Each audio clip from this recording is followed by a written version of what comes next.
Okay, so we got ourselves it's a Craftsman 11.5 30, so it's a 11.5 horsepower Briggs & Stratton 30-inch. The guy said that he dropped it off the back of a truck, and it needs some work done because the shifter linkage for the friction wheel completely fell off, and there's some pieces in there that got ground up and spit out. So we'll have a look at that. And we got this thing completely ripped apart. I was looking at it. The guy dropped it off of a truck. Literally, this thing fell off the back of a truck, and he bent the axle, so the thing kind of wobbled as he was using it, and it caused all kinds of problems. But you can see this linkage here. That's not supposed to be that loose.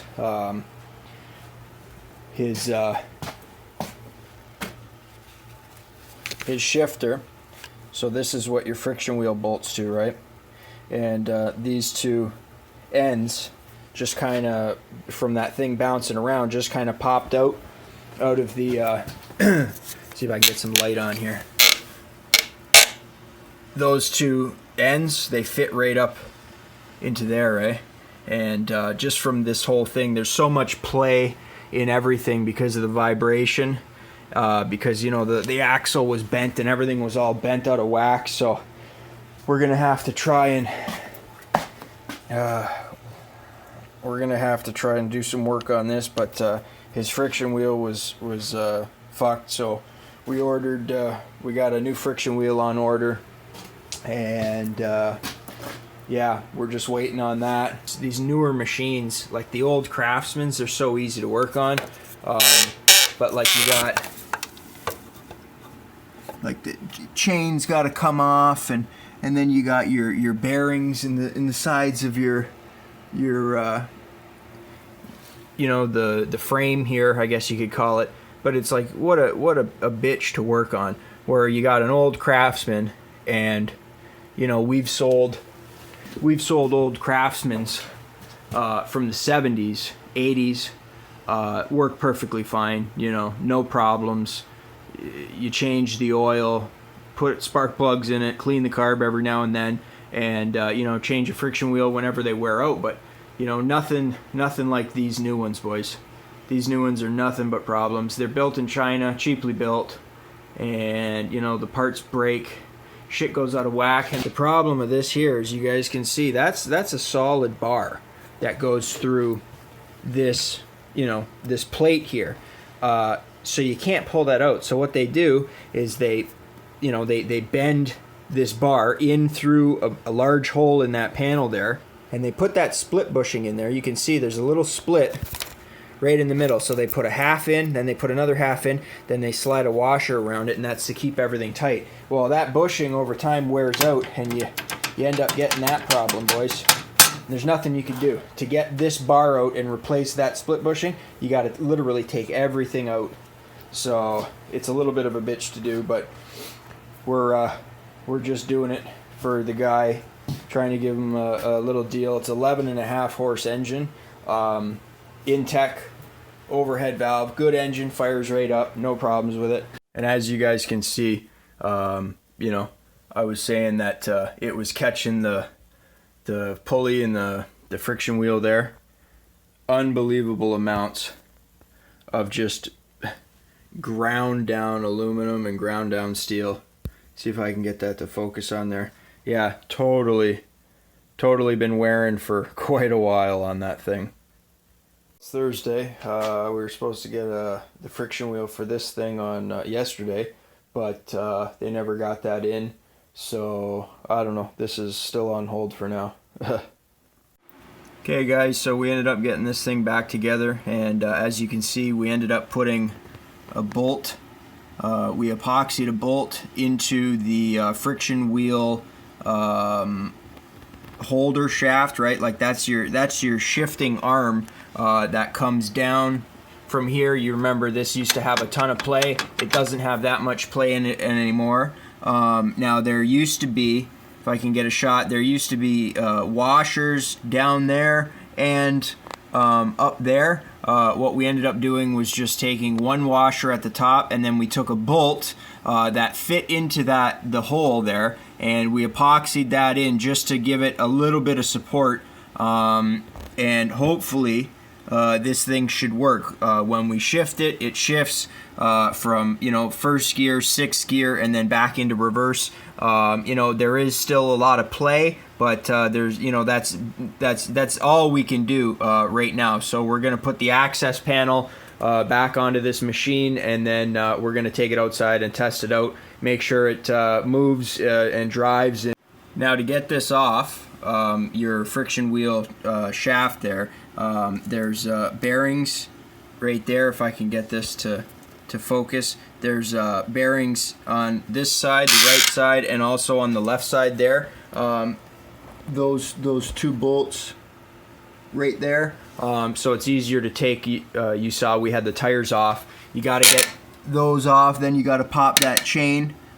You can pop that chain off, and then this shaft, you rotate this out and it should be able to come right out. Now, when we originally got this was already out of the shifter linkage because it had so much play in it that it kind of just fell out. And to get this friction wheel shaft out, there's going to be a C-clip right there at the end of there, and there's going to be a C-clip over here as well. You're going to have to pop that off so that you can get this bar out, so that you can pull your friction wheel shaft directly out. This thing's done. We're going to take it outside, fire it up, make sure that it goes forward, reverse, make sure the gears all work, and then make sure that it throws snow and works like it's supposed to. We put 28 ounces of oil into it and a little bit of gas, and should be good to go, boys. Now, as you guys can see, this model is supposed to freewheel. Some models don't, but this one, it freewheels left and right, forward and back.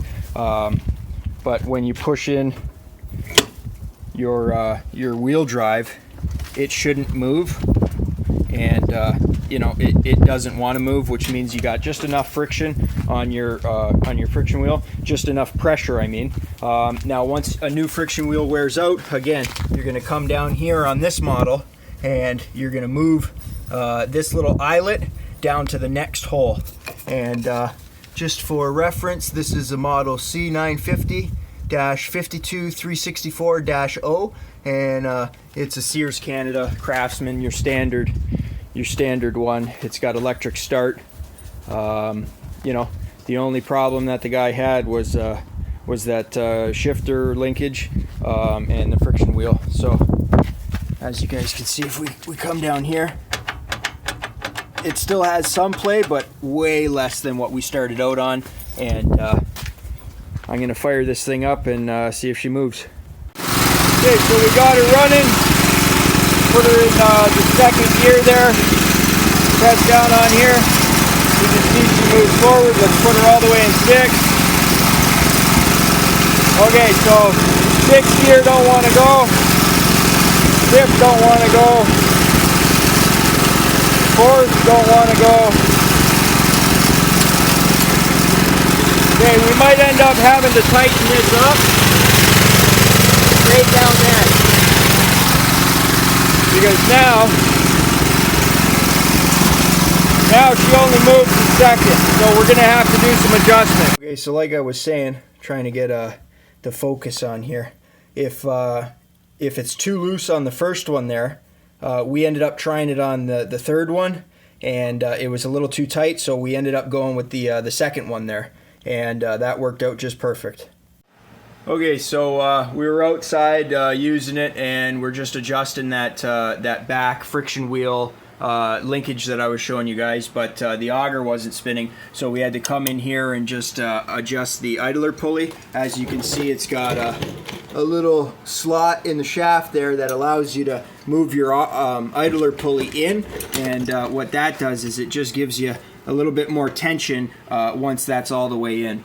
As you guys can see, just the sheer amount of aluminum and metal shavings that just completely filled this whole side. And I showed you guys a clip of that access panel I mean, it's unbelievable the amount of material that was just grinding because of all of these warped things. We're going to leave the cover off just so that, you know, we can have a look at the belts, because when we did take it outside, the auger wasn't spinning. So like I said, you know, we just had to do that idler pulley adjustment, and the auger now spins when we turn the engine over. Okay, now the way to tell whether you got it or not is it should freewheel when you have your handle up, but when you push this handle down, it should stop itself, and that's the friction wheel hitting the disc down there. So this, technically, when we fire it up, it should sit still and it shouldn't walk itself forward because that friction wheel won't be touching the disc.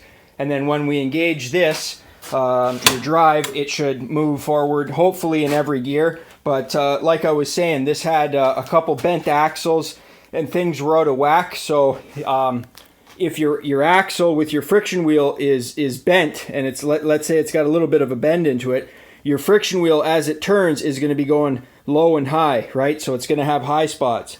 Also, if that disc below the friction wheel is warped, it will also have high and low spots as it spins. It works, boys, and that's all we wanted. We left this off. We'll get in there if we need to and make adjustments, but everything's working all right. Well, boys, throwing snow. I just took her over here. I didn't get a video of it, but you can see she's throwing some snow. Works pretty good. I'll get the auger cleaned out. That doesn't freeze. But yeah, boys, if at first you don't succeed, figure out why you didn't succeed in the first place and don't make the same mistake twice. But now that we got this figured out, that little linkage and how to tighten that up, which is a stupid design, by the way. I like the ones that have like the little tie rod ends that you can tighten up and adjust, because then you can get it right to the point. You know, as far as these go, get it like a 1/4 inch either way. You know, the first one was a little too loose. The third one was a little too tight, so we went with that second hole there, and everything worked out good. So I'll end up putting that belt guard back on. I'll check the oil one last time. We ended up putting 28 ounces of 5W30 into it and just a little bit of gas, but it runs good, it throws snow good, and now it drives good. Yeah, so all in all, I think this repair bill is going to come out to like, plus, it might be like 100, 150 bucks. All in all, not bad. Okay, so we got the panel back on. Another thing that I wanted to show you guys, see these? Always make sure those are tight. That one was a little loose. You want to make sure that those are tight. We got another one down here. Now this might be a little warm, so yeah, see, that was a little loose too. But those will loosen off over time, and what'll happen is while you're snow blowing, it'll end up popping out on you, and there goes all your oil, boys. You know, these engines are used in all sorts of different applications, and sometimes you might not have access to you know, an oil fill point. So I think that's the main reason why they have two on one on each side. But yeah, this thing works perfect for I think we're gonna charge the guy 150 or 160 bucks for everything we did, which is a good deal. He said he was okay with 200, upwards of 200 to fix it. It works good, and like I said, the only thing that doesn't really work is 5th or 6th, but that might just be because the disc at the bottom isn't pulling up on the right side, you know, as much as it did from when it come from the factory. But the guy said he didn't use those gears anyways. So yeah, all said, boys.